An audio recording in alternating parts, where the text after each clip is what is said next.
Okay, everybody, Steve here from The Buried Life. And in case you don't know what that is or who I am, I'm Steve. I just said that, so you already know that. But probably what you don't know is that my wife and I, what we ended up doing is selling everything in the United States and put stuff in a couple of suitcases. And what we ended up doing was, let me kind of tone that down a little bit. Try to get this looking more normal. There we go. But we put everything in a couple of suitcases and boom, we landed here in Korea and we're retired here. This is really interesting because we were able to retire early. The fact that we did retire overseas. If we stayed in the United States, we would not be able to retire early. And I'm 58 years old. I think I retired when we were, what? We've been here just over a year, maybe a year and a few months. Actually, a year and 6 months. So it's gone by quick. And then before that, we stayed in Hawaii, on Oahu, for a year. And before that, we were in the United States. And yeah, we kind of got the idea of I would have to work until I'm almost 70. And even then, we were unsure as whether I could retire because of the ever increasing prices.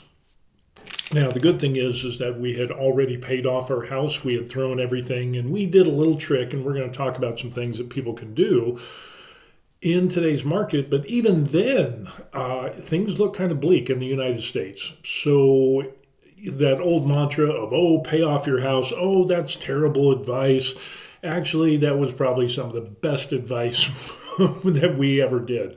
You know, there's a number of people that I know that confronted me and said, hey, you know, it doesn't make sense to pay off your house. You're getting a low interest rate. It's better to put it into the stock market. And lo and behold, the stock market crashes and people lost 30, 40, 50% of their portfolio and had to postpone retirement. Yeah, that doesn't sound like a good thing to me. But with that and paying off the house, even at a low interest rate, it was a good thing because it was the largest expense that we have in living is your housing. And we're going to talk about some of this. What we end up seeing here is that ABC News, it's 38% more expensive to buy a house than rent in the U.S. This is getting kind of rough because, yeah, it's the prices aren't that far off. And buying a house in the United States is more expensive than renting right now. The real estate market is expected to stay that way for the next 5 years, according to a new analysis. This is really rough, especially if you're getting to the age where you're close to retirement or you're considering retirement and you haven't paid off your house and you're renting. It's absolutely crazy. An analysis came out Thursday from the CBRE, which is, I think, a real estate something or other. I can't remember what the abbreviation stands for, some real estate thing. A firm that tracks real estate prices and shows the average monthly payment on new apartment lease in the U.S. is $2,165. The average monthly payment on a mortgage for a new house is $29, basically $3,000. And this holds true depending on where you live. But now we're seeing it even more with interest rates at 6.5%, 6.7% with inflation and all of this. We're just in a terrible position during these last 4 years than we were in the previous 4 years, which, inflation was almost non-existent. Gas prices were low. Everything was low. There were no new wars and everything. But the bad orange man, we're glad we got rid of him. Apart from politics, what we are left with is exorbitant housing prices.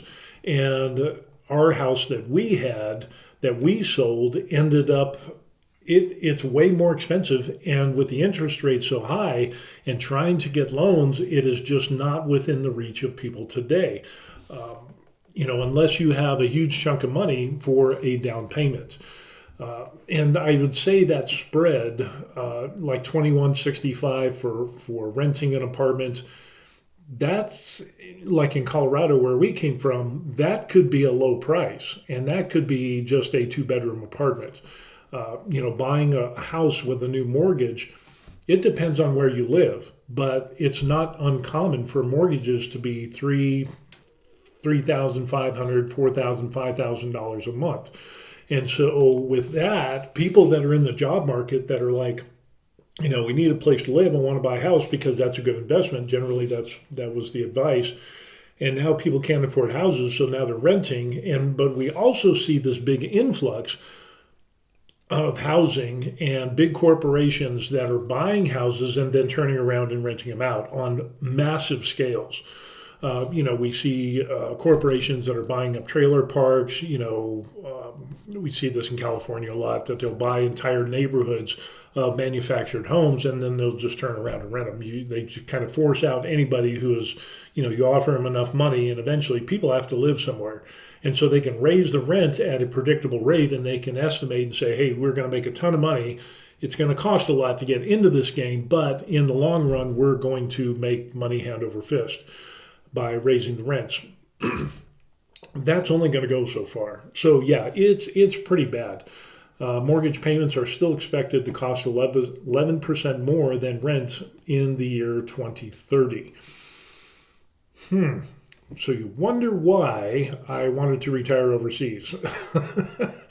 And you wonder why, as I started doing the math and looking at our expenses and looking at housing and looking at some of these other economic predictors, especially in the housing market, rental market, I just couldn't see, unless you pay off your house, which is the largest expense that you have, just buying a house and then not paying it off just doesn't really seem to make sense. And now it's getting to the point where a lot of people can't even buy houses, period. So, really crazy stuff that we got going on. Here's another article, 7 reasons it's too expensive to buy a home right now. Of course it is. And this is back in January. So this is, this information is outdated. But I mean, it's crazy. Let's see. Interest rates are still high on a 30-year fixed rate mortgage is 6.62%. This isn't a major change.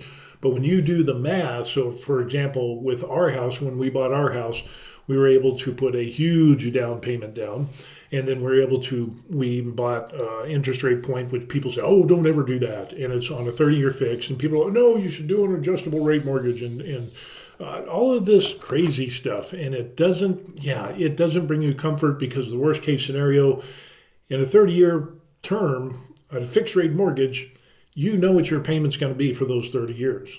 And you can just start throwing as much money, nickels and dimes, as you can towards the principal of the house, as long as there isn't a prepayment penalty. You can start to pay off the house and you can really get into this. But the problem is today, people aren't able to, because the cost of real estate is skyrocketing. The average sales of a residential home in the U.S. is currently $513,000. A decade ago, that amount hovered around $324,000. Yeah, there was a time when you could buy houses and it wasn't that bad. Granted, we didn't make as much money, and so houses were expensive things, but they weren't as expensive as they are today. And individual incomes, as it points out here, hasn't kept up with these inflated prices.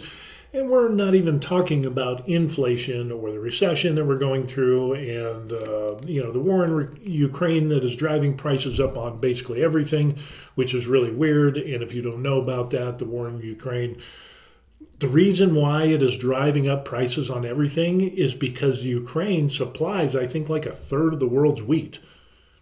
Yeah, isn't that crazy? A country that has, 38 million people or something like that, supplies a third of the world's wheat. That's insane. There's going to be a big move, and apparently that's one of the big moves for Russia, is to get control of that natural resource, or that agricultural production. So anyway, that's a part of what's going on and why price increases, not only in housing, but as food and general as a whole, is because of the war in Ukraine. Increased competition could lead to consistently high prices. In other words, you will have to pay higher prices, maybe a higher interest rate than you would have in 2020. There could be competing offers where you can get tiring and frustrating. On the other hand, there's enough housing inventory to go around, and the market could balance out. The problem is that if people can't buy houses, then the market's not going to balance out. It's just going to kind of stagnate, and then things will go back to the banks. And yes, eventually those prices will come down. But on the grand scheme of things, the big scale, we're not going to see a big housing correction going down in house prices in foreseeable future, and that's problematic for young people and old people if you haven't paid off your house, because now you have to look at the largest expense that you have and then look at your projected retirement fund and say, can I cover housing? And with the increase in rents and expenses, even just normally, it didn't look good. And so that's one of the main reasons of why I wanted to retire overseas, because while there are increases in goods and services and utilities and so on and so forth overseas, they're at a much lower rate and at a lower increase than what we see in the United States. Now it's talking about rent may be cheaper. The typical rent for an 879 square foot apartment is $1,700. In Colorado, where we came from, yeah, you're looking at $2,000, $3,000. It depends on where you rent from, obviously.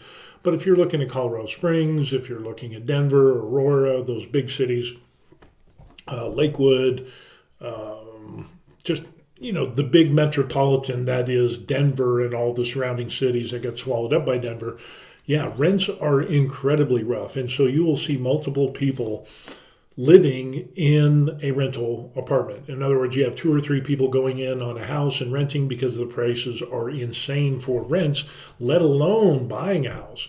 And that's what we end up seeing. It goes on and it says election could bring the unknown, which is really strange because, you don't know what's going to happen. It says down here, if you plan to stay in the property for 10 to 15 years, there should be no hesitation as the market always corrects itself. If your plan is 1 to 5 years, it could be a little riskier should the market correct itself in a downward fashion. And again, real estate is really a strange bedfellow. If you can afford to have a property, and especially if you can pay off the property and you can rent that property out and you have a good spread between your mortgage payment and the rent payment, then in a good neighborhood and all of those other variables, you can probably do well in real estate. The problem is that if you can't buy real estate, you can't rent real estate. And so now we're stuck in a position with the younger generation where housing prices have gone up, utilities and expenses and all these things have gone up, but their paychecks haven't gone up. So yeah, the cost of living has gone up, but the actual paycheck that you get has not gone up. Now, this isn't going to be a video about, the minimum wage needs to be $20, because we've seen places that have done that, and it's been detrimental to societies that have tried it, and it's forcing companies to close. It's businesses, restaurants, and things that were barely scraping by to begin with. Now with a $20 minimum wage or $15 minimum wage, many of those small businesses and restaurants have closed down because they can't make it. And then you're talking about paying employees insurance and so on and so forth, and healthcare and all this stuff. A lot of small businesses can't do that anymore. So that comes to a place of where now you're not hiring as many people, you're firing people, and you're having the people that you do retain, having them do way more work than what they did before for a little bit more pay, and really you're going to get taxed. And with the ever increasing expenses, they still can't buy a house. So yeah, it's kind of, for example, you see where restaurants have raised their prices. And of course, now you have like Uber Eats and Dash and all that stuff, these delivery services, and people are finding out that people are not tipping. Well, yeah, if you don't have money, guess what? You're going to cut costs at every step you can to try to save money or not spend as much money. Then we come into the place of where now we have a younger generation or younger generations that can't buy a house. This is very interesting because they're complaining about, you can't get a job and all this stuff. Well, and that's absolutely true. It's harder in this economy. It's harder to buy a house than it was 20, 30 years ago. Absolutely true.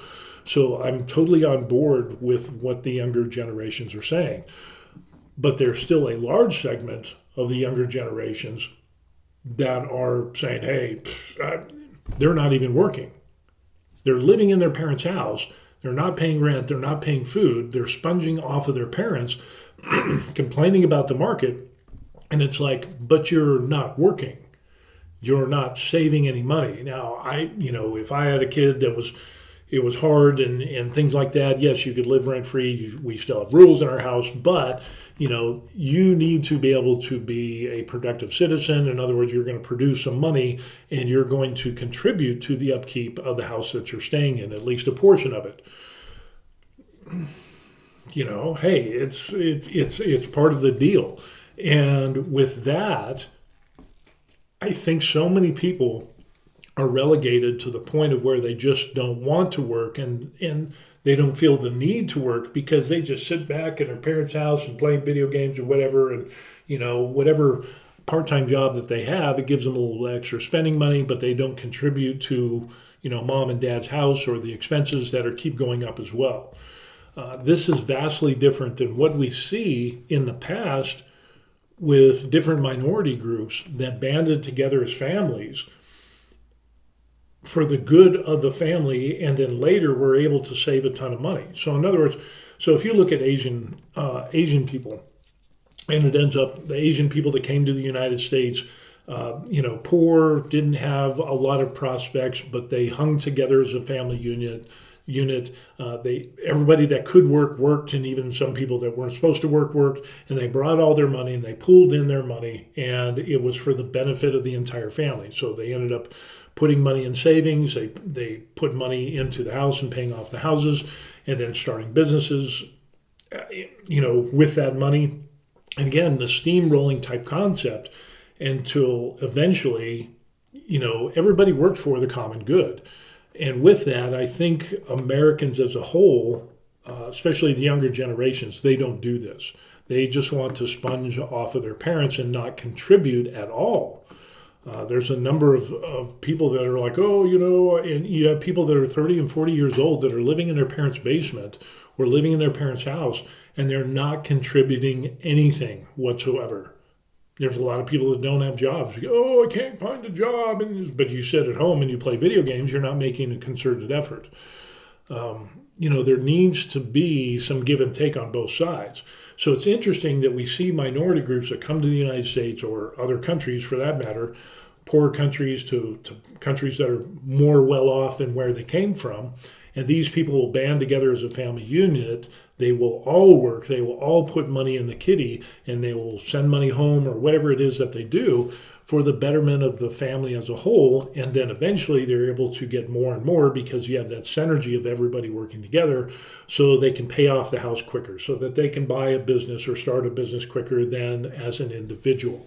And then towards the end, when they get more successful, and there's no guarantee of success, then they're able to, fix their economic condition that they're in, usually through business and finance and, housing and things like that.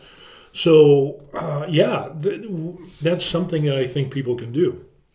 I had some people contact me, some younger people, I'm going to be 58 this year, contacted me and said, how, I understand how, you retired early, that's great, but what advice do you have for a younger person? And this guy contacted me, he's 26 years old.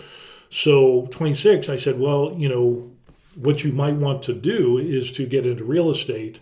And of course, now it's the highest price for real estate, but there's bank-owned properties. And if you can qualify for a bank-owned property, and if you can get a bank-owned property and buy it, it's going to be the worst house on the block. You're going to fix it up. It might take time, but you're going to have a fixer-upper. And so you're going to build equity into that house. And especially if it's a long-term investment, it is a really good idea to do that. And trying to buy a bank-owned property, you're going to pay much less than the market rates. So you fix up the property, you live in it for 2-3 years, and then anything after 2 years, and when you sell it, you will get those profits tax-free up to like $250,000 or whatever it was, or $500,000 for a couple. and you can pocket that tax free, and then you roll that into buying the next project house. You live in that for a few years, fix it up as you can. And again, it might require, maybe somebody co-signing for you, but once you can get that property, maybe you can rent out rooms within that house as you continue to fix it up at a reduced rent. And people need a place to stay. They're going to pay you that money. And again, a few years down the road, because the property appreciated and the built-in equity that you have, again, sell the property 2 or 3 years later, again, more tax-free profits, and that seems like a good way to go. And eventually you can get to the place of where what we ended up doing is taking a huge chunk of that money, or the profits, putting it into the down payment, to where the last house that we bought in the United States was at a significant reduced price, because we put such a huge down payment down, and then we just started throwing as much money as possible as we could. I'm working overtime, I'm doing side jobs, wife was working at the time, everything was just going towards the house. And eventually we were able to pay off the house. And then thankfully, when we sold our house, it was kind of at a high. Maybe, we could have made more money if we wait. Honestly, I've looked at the price of the house and the sales in the area that we lived in.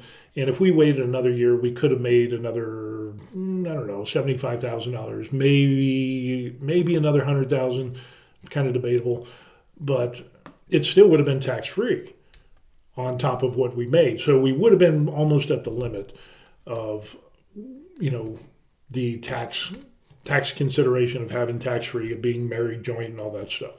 So, but with that, paying off the house, yeah, it's a low interest rate. The interest rate that we had on our house was like 3.14%, or somewhere it was in the three. It was less than 3.5%, and we kept throwing money at the principal and paying the house off, and that was a good thing. But I had a number of people that were like, "No, you need to invest in the stock market, and you need to invest in mutual funds, and that is the word, because you're only getting essentially a 3.5% return instead of a 6 or 7 or 10 or 12%." And it's like the return that you get, you're going to get capital gains tax on that, and you're not going to realize that profit until you sell that stock, mutual fund, or whatever. And then you're left with taxes. And you can get into the taxes and this and that and whatever. I mean, there's ways to get around some of that stuff. But in the end, for the most part, you're going to be paying taxes on those profits. I don't like paying taxes, so that's why I liked doing the buy the old house, fix her up, it, sell it, pocket the tax-free money, and move on. That is probably one of the best things that I've seen.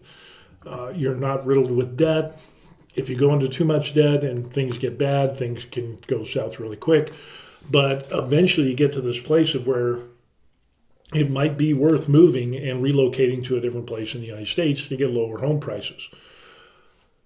Yeah, it's just kind of crazy on what's going on. And when we look at markets like here, rent costs comparing U.S. markets versus overseas, I'm not associated with this website at all, but it's got some good information. Americans spend 33% of their income on housing. This is obviously an older article. It doesn't say when. But now we're seeing people that are paying 40 and 50% of their paychecks or their income on housing. So that tells me that this is a little old. And then, of course, the current $2,000 a month for a single family house and nearly $1,900 for an apartment, depending on where you live, seems a little low these days. Add 50% of these figures in popular U.S. retirement destinations like Orlando or Scottsdale. And of course, if you go to the most expensive places, yeah, you're going to add 50%. But most people like you and me, we can't do that. So rents in Florida said exploded by 28% last year. Arizona, Tennessee, New York, and Nevada all reported over 20% growth in rental prices in 2021. Missouri, Iowa, Minnesota, North Dakota saw rents increase less than 10% last year, but that's a reason retirees have been leaving these states for places like Florida. The interesting thing about this is that with this phenomenal growth that we see in rental prices, that's where we see a lot of these major corporations coming in and buying up tracts of homes, spending money hand over fist because they can get that 20% growth, that 10-20% growth guaranteed, because people have to live somewhere. So again, that creates a vacuum, because when a corporation can come in and spend, tens of millions or hundreds of millions of dollars to buy properties like that, and buy hundreds of properties and then rent those properties out and raise the rent prices and all of that stuff, yeah, that's crazy. And so this gives a little example: Portugal versus Florida. Orlando has an average rent of about $2,300 a month, 19% increase from last year, or the year that this was written. The average rent in Portugal is $795 for a 70 square meter apartment. If you go out to areas that are further away from big cities, you will pay less, which is pretty much what you'll see in every country overseas. So this is a savings about $1,000, almost $1,500 a month on rent. Yeah, that's crazy. Average long-term rents in Portugal are 65% cheaper than in Orlando. And we see the same things here in Korea as well. Montenegro versus Arizona. Rents went up in Scottsdale 33% compared to 2021. If you go to Montenegro, a two-bedroom apartment is $365. We've seen, if you've spent any time surfing the interwebs and Facebook and feeds and YouTube and all that stuff, you'll see people that are, you can live in the Philippines, or you can live in Bali or Thailand or whatever, and they talk about rents being $400 or $500, $700 a month. And those places actually exist. It is a doable thing. Granted, some of those places you're going to have not as nice as what you had in the United States, but there's going to be that compromise. And if you got the money, it's no big deal. But if you have the lower rent and you can cut your rent in half by retiring overseas, that seems like a no-brainer to me. But there's other considerations: safety, medical, so on and so forth.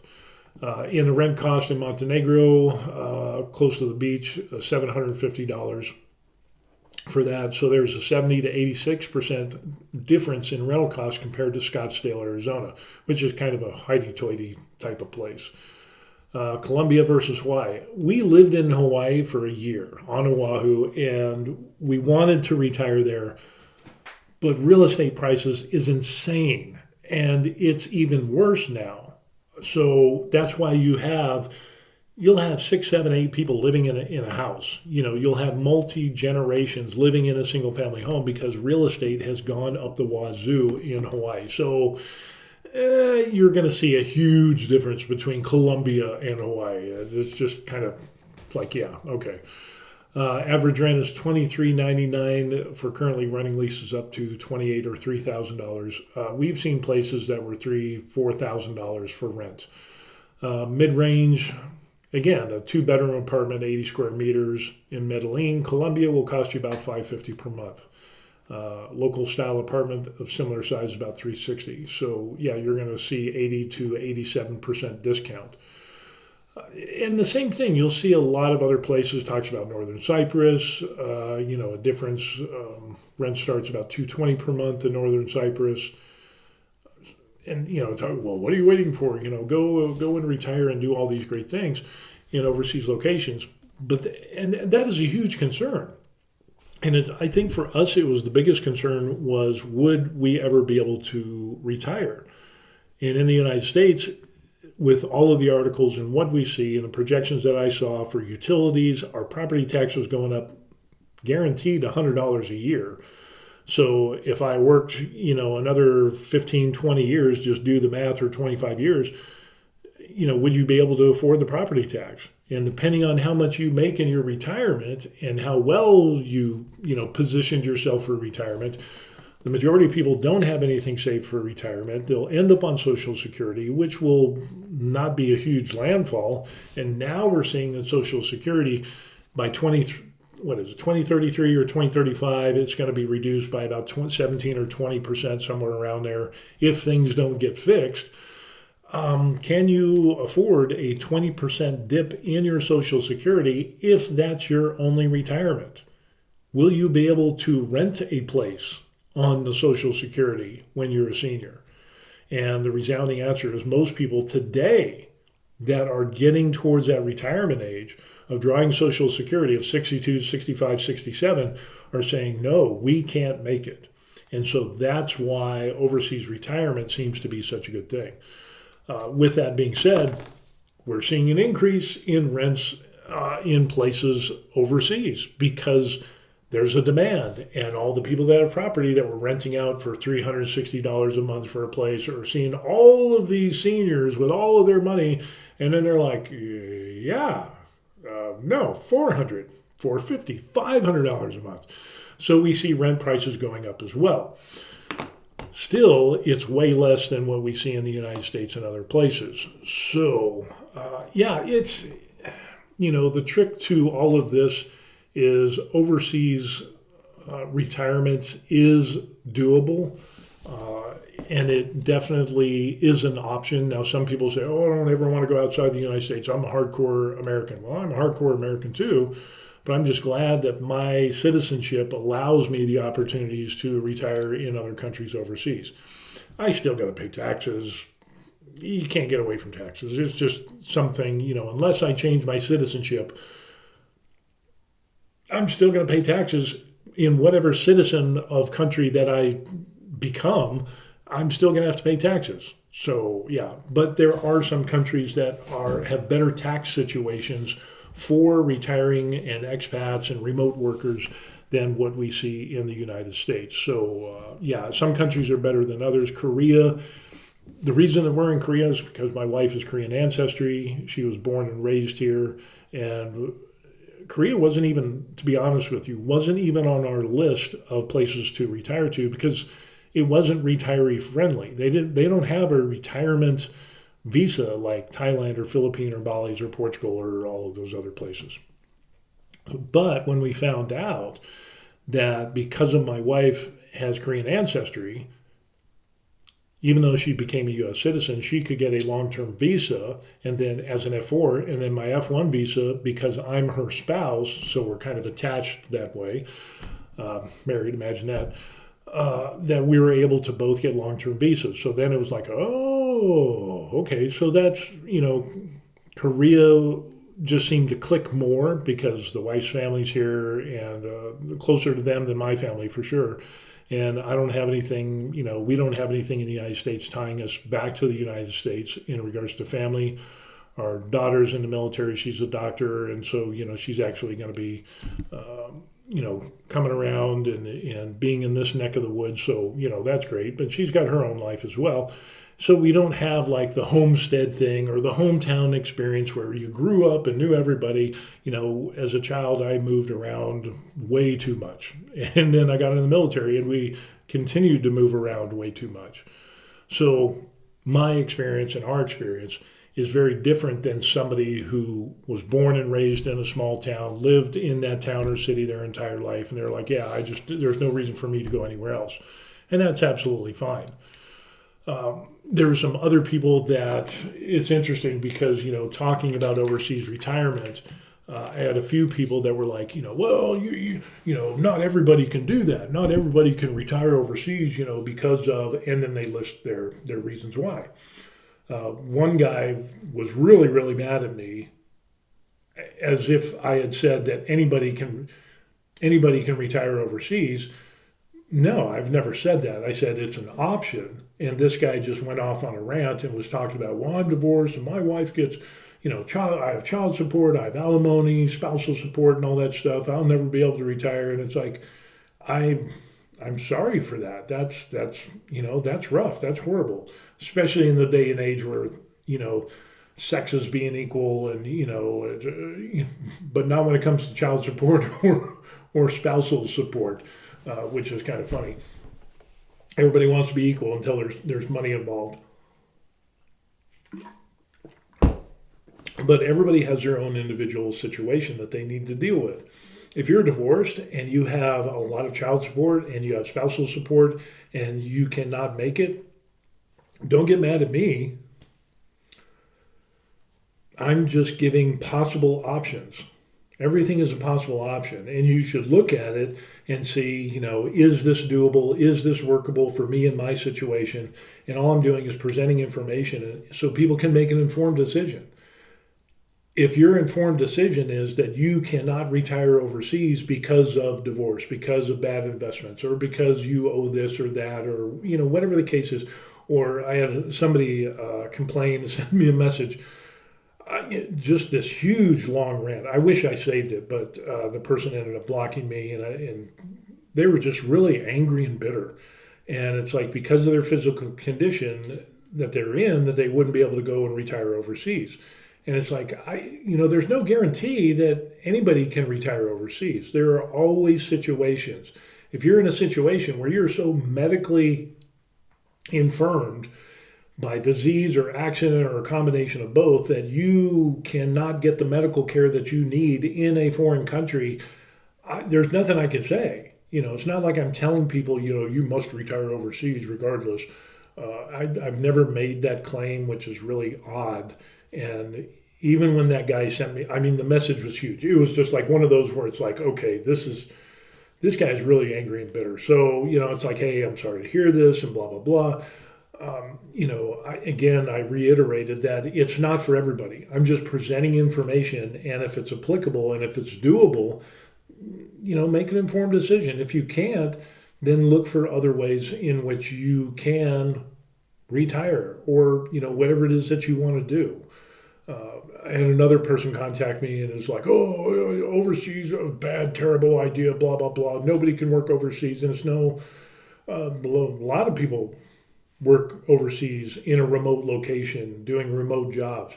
And granted, there's a lot of jobs that you can't do remotely, but if you're not willing to retrain yourself to get a job to where you can work remotely, don't get on my case and cuss and swear at me and saying that all the information I'm giving out is bad because you can't do it and you refuse to retrain and learn how to and work in a remote area with a remote job. That's not my problem. It's not, it's just really odd. It's like, either you choose to adapt or you don't. And if you don't, and you make an informed decision, say, okay, well, overseas, I'd have to retrain, I'd have to learn some stuff, I'd have to go through. Even then, there's no guarantee that you'd be successful at working remotely or even enjoy it. It's still, you make an informed decision. You weigh the pros and cons, and if you can do something, great. If you can't, then don't. Then move on and find ways to accommodate yourself wherever you're at. Even then, in the United States or any other country, there's no guarantee of success. And so that's why making the best informed decision is very important, because you take all the available information, see what you can and can't do, push the boundaries a little bit, and maybe it'll pay off. I know there's a lot of people that could not retire in the United States, have retired overseas, have contacted me. And I've had people since we've retired here in Korea that have contacted me. They saw the videos that I did and they looked at the information and they weighed the pros and cons. They said, yeah, we're going to jump in. We're going to do what you did. Kind of in a similar situation. They have a pension and they have some money. They married somebody who has Korean ancestry, so they could get the same type of visas. And they didn't know it before. And next thing you know, these people are selling everything and they move to Korea. And it's like, hey, don't just do it because we did it. You're talking about relocating and uprooting everything that you ever knew in the United States for the last 10, 20, 30, 40 years. And you're coming to a brand new country or a country that you haven't been to in that amount of time. There's going to be some bumps in the road. It is possible. But don't make the decision because I did it or I said so. Only you can make that decision for yourself. And so far, the people that have come over here that are in similar situations as us, everything's worked out fine. It's no guarantee, but, and I just made it clear. Anybody that contacts me, I make it extremely clear. You need to know in your heart of hearts that this is what you want to do, aside from me doing it. And even then, there's no guarantee. So you need to have a plan B. That's what it comes. I'm not making money off of this. I'm sharing my experiences. It's not like I do client services where I sell like some people on YouTube. Oh, if you get with me, I'll give you a list of how to retire over here, and I'll do all, and you pay them money, and it's all stuff you could probably do for free. But and that's a viable business. I'm not dissing them, but yeah, that's not me. I have no skin in the game because I'm not getting money for doing this. I mean, people buy me a coffee or buy me a meal, after they get here, but yeah, that's it. It's not like I'm charging money. And even then, it's, people, hey, one of these days I'm going to buy you a beer. I'm just like, hey, don't worry about it. If you're settled and you're happy, I'm glad I could share our experiences. So far, knock on wood, nobody has had a bad experience. But again, the people that I deal with or the people that contact me, they're mature, they're responsible adults, they're smart, they're intelligent, and they realize that, hey, they can do the assessment and the analysis and say, is this going to be good for us? What are the pros? What are the cons? Is this worth doing? Is this something, should we test drive this and see how it works and visit Korea or, whatever? They are ultimately responsible and they understand that. But they just appreciated us sharing our story and that it is possible. Because when we came here, there was nobody that we could look up on YouTube who did what we did. So, just we knew that we could get the visa, but it's how much stress would be involved in doing that. What is the bureaucracy here in Korea, buying a property or buying the apartment in Korea, getting banks and cell phone service and all of this stuff. I mean, how is this going to impact us? And then the end of life stuff, how is that going to go? Preparations for that, wills and yeah, there was no one to look up to for us to say, okay, is this possible? We just kind of jumped off the deep end and kind of just ran with it. And we figured, the worst case scenario, if it doesn't work out in Korea, we'll just go to like Thailand or Philippines or, some other country and just start over again, Yeah. So anyway, yeah, this is kind of a different video. We kind of veered off the topic of housing and expenses, but I think it's important to realize that there is no guarantee of life, liberty, and happiness. As an American citizen, you have the right to pursue life, liberty, and the pursuit of happiness, and pursue happiness of early retirement, but it's not guaranteed. And there's always going to be risks. There's always going to be contingencies and bumps in the roads and things like that of anything that you do, whether you're in the United States or you're retiring overseas. And there's some people that are like, well, I'm going to have these investments tied up in the stock market and I'm going to be able to, I get this much money every month. Well, what happens if the stock market tanks? Are you still going to have that income coming in at the same level? That would be a huge thing for me. It would be like, because markets go up and down, and when they go down hard, to the point of where, there's people that couldn't even retire when they wanted to. So, yeah, it's a different kind of animal, and you need to be mature and responsible and to look at all the information and make the best informed decision you can, realizing it might not work out. And there's a number of stories of people who left the United States, they went to Puerto Rico or Costa Rica or South America or wherever they went to retire, and it ends up that it ate them up, it chewed them out. They didn't like the taste it left in their mouth, and they had to, go back to the United States and get a job and do all that. That is the reality of life. It's not all, rainbows, roses, and puppy dogs. There are real people out there that just can't handle living overseas. So that's why I highly recommend, that people visit the place that they are thinking about retiring and go to the places where the retirees are at, not the tourist locations and the resorts, but the people, the expats that live overseas or retired overseas, and see if that lifestyle fits and see if you can get a feeling that you fit in that environment. And there's nothing you can do to take the place of that. With boots on the ground, with getting your feet on the ground in those places and seeing what actually goes along in different seasons of the year and so on and so forth, knowing, how there are brownouts and electricity's out and this and that, different bumps in the road that we all have, whether we're overseas or in the United States, you're going to experience. yeah, you won't really know. So you need to try it before you buy it and then make that informed decision. Now, there are a few people that'll just say, screw it, we're going. And I guess we kind of fall into that, but we had a lot of experience in Korea prior to this with my time in the military. So, we're a leg up off of a lot of other people. And usually the people that contact me about retiring in Korea or long term visas and doing what we did are in similar circumstances. So they've been in Korea, some of them for a long time, some for a short, some for, you know, medium amount of time, whatever it is. But they have similar circumstances as us and experiences. And so, yeah, they kind of have an idea of, yeah, I can retire in Korea. It wouldn't bother me in the bit. For me, it's not that big of a deal. And like I said, I don't have a lot of friends to begin with and basically don't have any friends here. But that doesn't really bother me. Of course, part of that is PTSD induced and so on and so forth, have some other issues. But yeah, the wife and I have been doing it on our own for quite some time. And so it doesn't bother me. I don't mind being away from family. Some people, that would just drive them insane. They wouldn't be able to do that.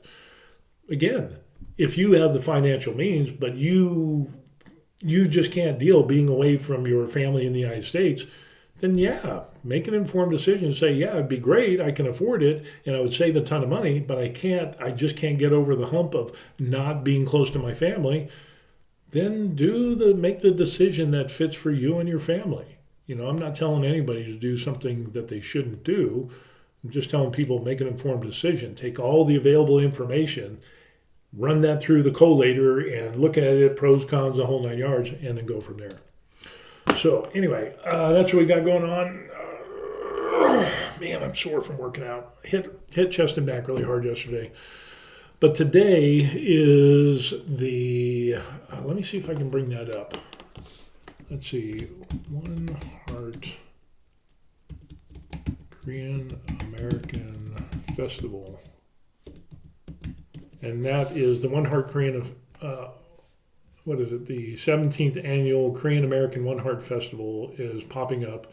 And basically what this is, let me see, One Heart Festival is here in Onjingni. Let me see if I can bring up the page. Information in English. And here's what we end up seeing. So this One Heart Festival that we got going on here, which is close to Camp Humphreys, Korea, which is in Onjingni, Korea, close to Pyeongtaek, south of Seoul, is this festival, and it's today and tomorrow. It officially starts today, but last night they had a bunch of vendors and everything that set up and food stalls and games and the whole 9 yards. There's going to be an insane amount of people. And they even open up the military base where they have a bunch of tents set up with same thing, food, games, products, stuff, selling, all kinds of fun stuff. It is really an awesome time. So basically you have a main stage, which is outside of Camp Humphreys, and they'll have, all kinds of dancing and singing and all this stuff. And then they also have different buskers coming out, food court, games, more food, more drink, the whole 9 yards off post. So, and that continues on the next day as well. And they'll go to about 9 o'clock every day.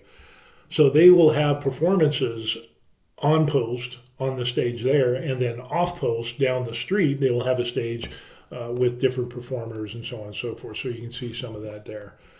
So yeah, it is a huge, huge thing. And if you look back on the YouTube page that I have, I did a video on that, and we're going to go get another video maybe today or tonight, definitely tomorrow. So we'll do a nighttime video shoot, and then we'll also do a daytime video shoot of what's going on.